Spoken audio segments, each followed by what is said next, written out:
Yeah. Whoa! Holy, oh my God!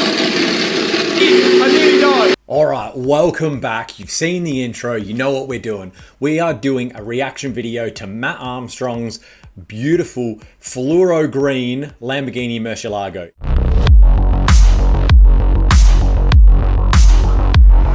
Who goes and buys a Murcielago in this condition and confidently goes and rebuilds it? Confidently? Did he do it confidently? I don't know if he did, because I don't know if he does any of his builds confidently, but he doesn't. Let's jump in and have a look at this crazy car. I just bought myself a Lamborghini Murcielago with a problem that nobody's been able to fix for around 7 years. 7 years. Who does that? Like, who goes and buys a busted Lamborghini Mercy on, like, you know, if it's just been broken for a couple of months? This has been out for 7 years. I mean, honestly, it's probably at the point that that's how we got it for the price he got it. I think he paid like 100 and something thousand pounds, and it's gated manual, all that kind of stuff. But at the same time, that is such a big gamble. I mean, obviously that's why this build has gone so crazy and people love it, and he's got such success out of this build as well as the other ones. You've got to take the risk to get the reward, but this is a big risk. Like, if I rocked up home with a Mercy in this condition, my missus would kill me. I mean, if I rocked up with a Mercy, she'd kill me anyway. But yeah, this is nuts. It's so, just to give you like an overview of kind of what happens in this kind of setup. He's bought this Mercy off of an ex-race company where you can like race these cars around the track, as far as I remember. Someone went to service the motor or do something with the motor. They've pulled it apart, they've put it back together, and they've put it back together wrong. Didn't work. They couldn't get it started. They just kind of gave up on it. At that point, it sat there for 7 years. Matt went and bought it nice and cheap, got the motor out, pulled it apart, rebuilt it, and then there was just this journey of things working, not working, working, not working. Something would break, or he didn't do one thing, or like a seal in the motor would like give, or something like that. And it was just this roller coaster of emotions for him and everyone watching. It was so interesting. You've got to go and check it out. If you love seeing these kind of like resurrection builds, this is one of the best ones in my opinion. Now, let's quickly, like, I'm just going to jump past that, because if you want to see any of the actual rebuild itself, go and watch the videos. I'm going to jump onto things like what he's done on the interior, because obviously Lamborghini Mercy, pretty old, not, you know, your brand new interiors, the way they look so fresh and nice. And I feel like in the late 2000s, where we kind of are now, interiors of cars are much nicer than majority of cars in the past. Like, don't get me wrong, some old classics had some really nice stylings, but what I mean is just like it's not diamond stitch, what is it? It's that other stitching. I think he's actually got it in here. But even diamond stitching and the carbon fiber everywhere, the dash is all suede, and all the nice, you know, additions that they now put in sports cars that were a lot rarer back in the day. So let's jump in and I'll show you some of the interior stuff.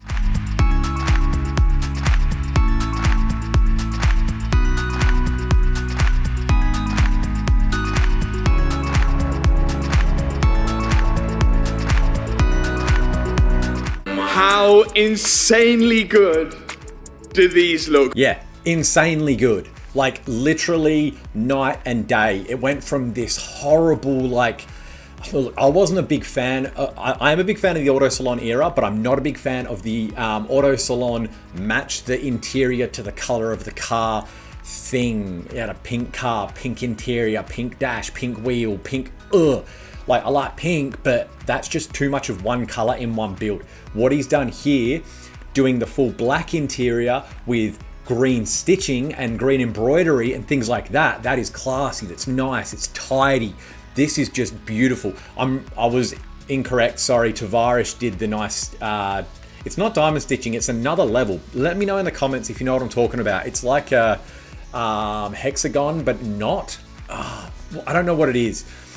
One of you is going to know what it is. Jump in the comments, let me know. But I really like that stitching. Yeah, Matt didn't do it on here, but whatever. The interior just looks beautiful. Let's have a look at it in the car finished. It's actually really hard to find just like a cinematic of his interior. I think because the dude's so humble, he just like gets the stuff done, pops it in, and I don't know. I also think he was so heavily concentrating on the engine itself because he had so many issues like back and forth, pulling it in, pulling it out kind of stuff, that he kind of cruised past the interior. But something that I love about Matt Armstrong's content is he always tells you the like little quirks and perks. Like on this, one of the indicators is the exact same as a Ford indicator. So the Lamborghini one, let's say it's $500, he went and got the $7 one from Ford. Like you can see at the bottom of the screen here, this little ashtray or whatever it is. Again, it was like let's say an Audi part from just your generic, don't quote me, but let's say it was an Audi part from a generic car, like an A3 or something, and he just went and bought that. Alcantara wrapped it, popped it in, and that's the right part for it, because essentially a lot of Ferraris, Lamborghinis and stuff are kit cars to a degree, so a lot of the parts on them are from other cars that they've made fit. Like for example, I know the Crown isn't a Lamborghini, but the Crown's body kit that they've got, the fog lights in the back bottom part of the bumper, they're from a Honda Prelude, and they've like just modified them slightly. So a lot of the time, look at the part numbers on your stuff, because if you just search the part number by itself, sometimes you can find the correlating models of cars that have it. So if you've got a really fancy car, granted if it's something like a 67 Mustang or something, it's probably going to be purely for that. But if you've got something like this Lambo, the cars might cross-reference to other companies, like the Pyrofuse being a Volvo Pyrofuse or whatever it is. You can save a lot of money. But anyway, back to the interior. It's just so tidy and clean and now modernized slightly. He did have another steering wheel on it. I really liked it. It was like a carbon fiber, much newer version, but he has swapped back to the older one, and I completely understand why, because he's trying to keep it relatively OEM, if you know what I mean. Like, as much as you can change the exhaust and the wheels and upgrade the interior, he's upgraded the interior in a clean, tidy, respectful way, I guess you could say. You know, he's kept it very Lamborghini-esque. So as much as that steering wheel was beautiful and I really liked it, I probably would have kept it in mine. He's got a lot of cars that probably have those kinds of wheels in them, so he's just wanted the original pure Lamborghini feel for it. So I understand that. Now, let's have a listen to this beautiful thing. Ready? Yeah. Whoa! Holy! Oh my God! I nearly died.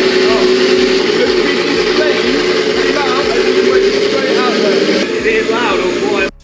Oh my God. That is 100% the excitement and the shock you want on a first start. Like, this build makes me so happy, because like this was his dream car as a kid, as far as I'm aware, and he's managed to get it, build it just so good. Sounds incredible. That exhaust is like a real custom setup. I think it's titanium exhaust. Check out the videos if you want to see more on it, obviously. But let's have a look at the final product, what he actually turned it into. Because as you can see, all of these videos, it's been pretty ugly on the outside. And I'm so glad that he stuck with the green.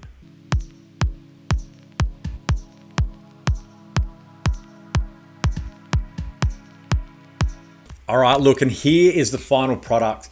That paint being all freshened up just looks incredible. I can't believe how good it looks. Like, obviously I watched the entire build and you guys should too, but I got to like watch them working on it the whole time on like the rubbish paint, the bumpers that weren't matching, etc. And then it just popped out being this beautiful. The wheels, I actually think they're spot on. They're really Matt Armstrong-esque. You could say he does like this kind of style of wheel. They're not so Lamborghini, but I vibe them. I reckon they're really good for this. They match very nicely. The black accents that he's done, you can see down here, this indicator here, that's a Ford indicator from like a Focus. So, you know, The man saves money where he can because it's smart, but then at the same time goes and gets this beautiful paint job, which would have cost an arm and a leg. Worth it. 100% worth it. This build is just incredible. I literally don't have one bad thing to say about this. It's exactly what I dreamed to do one day in exactly the same way. It's just sick. This is just incredible. I'm blown away. I hope he keeps this forever kind of build. He doesn't seem to be the kind of person that sells his cars often, which is good because it means he's building them for him, how he wants, he loves them, and he keeps them. It's just pristine. A link to his channel is going to be in the description. I know he doesn't need my subscribers. He doesn't need me advertising for him. The dude's got like millions of subscribers. He's got multiple language channels. He's one of the guys that's been able to do the Mark II channel, and that's blown up straight away. Just absolutely killing it. Like, goals, 100% goals, but so happy for him. Seems like a really genuine, nice dude. So I'm really glad that someone like that has had this kind of success and is building these cars essentially how I would build them. I get to watch someone else, it's kind of satisfying for me because I'm like, oh, if that was mine, I'd keep it green. Kept it green. If that was mine, I'd do like a black interior with green stitch. Did it. I'm really lucky that he I guess he has the same vision as me. So he does the things that I want to do. Also, I'm very flexible when people build their cars. Like, I don't go, oh, that should have exactly this wheel. Oh, he didn't do it. No, it's a shit build now. Let's not. Like, it's his build. So I appreciate that it's going to have his flair to it. And I like that because if we all did the same thing, it'd be a very boring world. So thank you for coming along and jumping on this quick reaction video of this beautiful Murcielago. Thank you, Matt Armstrong, for building such an incredible car and making such a good series out of it. It's so enjoyable to watch. It sounds like I'm sponsored by him and I'm trying to push you guys there, but genuinely, it's really, really good to watch. He's a great YouTuber and he just makes really good content on really good cars. So like I said, thank you for coming along and joining me for this. I'll see you all in the next one when we're jumping back on the BMW. See you guys.